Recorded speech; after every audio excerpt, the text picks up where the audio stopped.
If you are a football fan of any age, you've probably heard of Edson Arantes, although you might not know it, because Mr. Do Nascimento is better known as Pele, and Pele is among the greatest footballers of all time. Don't take our word for it, but Bobby Moore, Franz Beckenbauer, and Eusebio called him the most complete footballer they have ever seen. Argentina coach Cesar Luis Menotti described him as a mixture of Alfredo Di Stefano, Diego Maradona, Johan Cruyff, and Lionel Messi. Michel Platini, the great French midfielder, put it best: to play like Pele is to play like God. So, more than 40 years after his retirement, we ask, how good was Pele actually? Pele burst onto the scene as a 17-year-old. He suffered a knee injury before the 1958 World Cup, but his Brazil teammates begged the coach to include him in the squad. They played against him in training and knew how good he was. Pele scored the winner against Wales in the quarterfinals, then hit a hat-trick in the semi-final against France. In the final against hosts Sweden, he scored twice as Brazil won 5-2. At 17 years of age,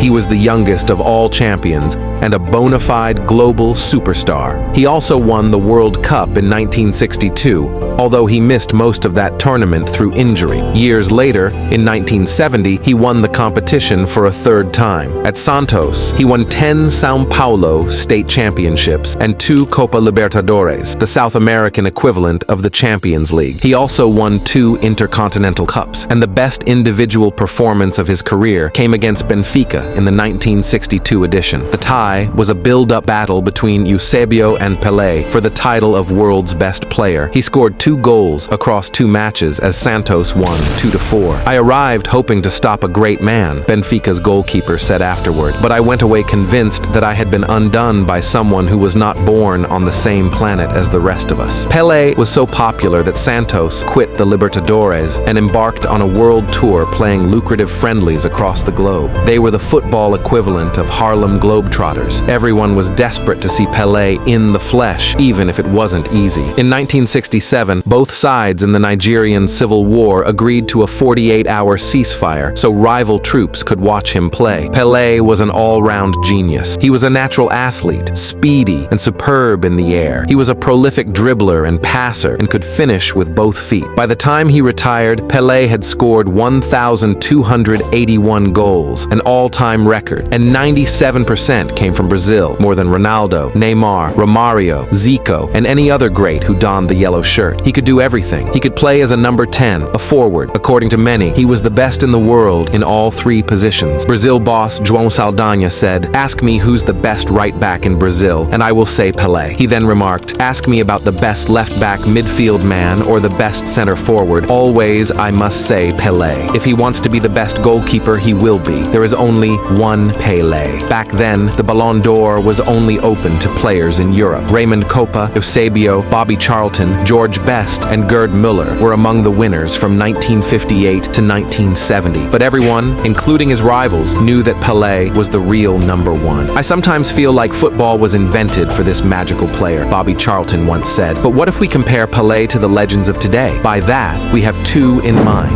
And no, not Nicolas and Shkodran Mustafi, but Lionel Messi and Cristiano Ronaldo, all considered greatest of all-time candidates. Pele shares certain similarities with the modern duo. Like Ronaldo, he was a beast in the air. Pele was just 5 feet 8 inches, but he regularly out-jumped taller defenders. He was also a brilliant athlete, just like the Portuguese superstar. He was akin to Messi in other ways. Pele loved to drop deep and carry the ball. He was both skilled and creative at converting chances. Football was a very different game in Pele's era. The pitches were often poor. Defenders could assault opposition forwards without even being shown a yellow card. Some argue that Pele is the greatest of all time because he overcame many obstacles. Pele has 3 World Cups to his name, compared to Messi and Ronaldo's 1-0. But the Champions League, not the World Cup, is the pinnacle of the game today. Messi and Ronaldo have won 9 between them. It's also true that more than 500 of Pele's goals are unofficial friendlies and tour games. He even counted goals he scored in the 6 Coast Guard military competition. That shouldn't diminish his genius, though. Pele was indeed one of the greatest footballers to have walked the earth. While others believe Messi and Ronaldo have overtaken him, everyone has their favorites, which is often influenced more by age, nationality, and club allegiance than anything else. So, for longer debates, it's impossible to prove a player from one era is better than a player from another.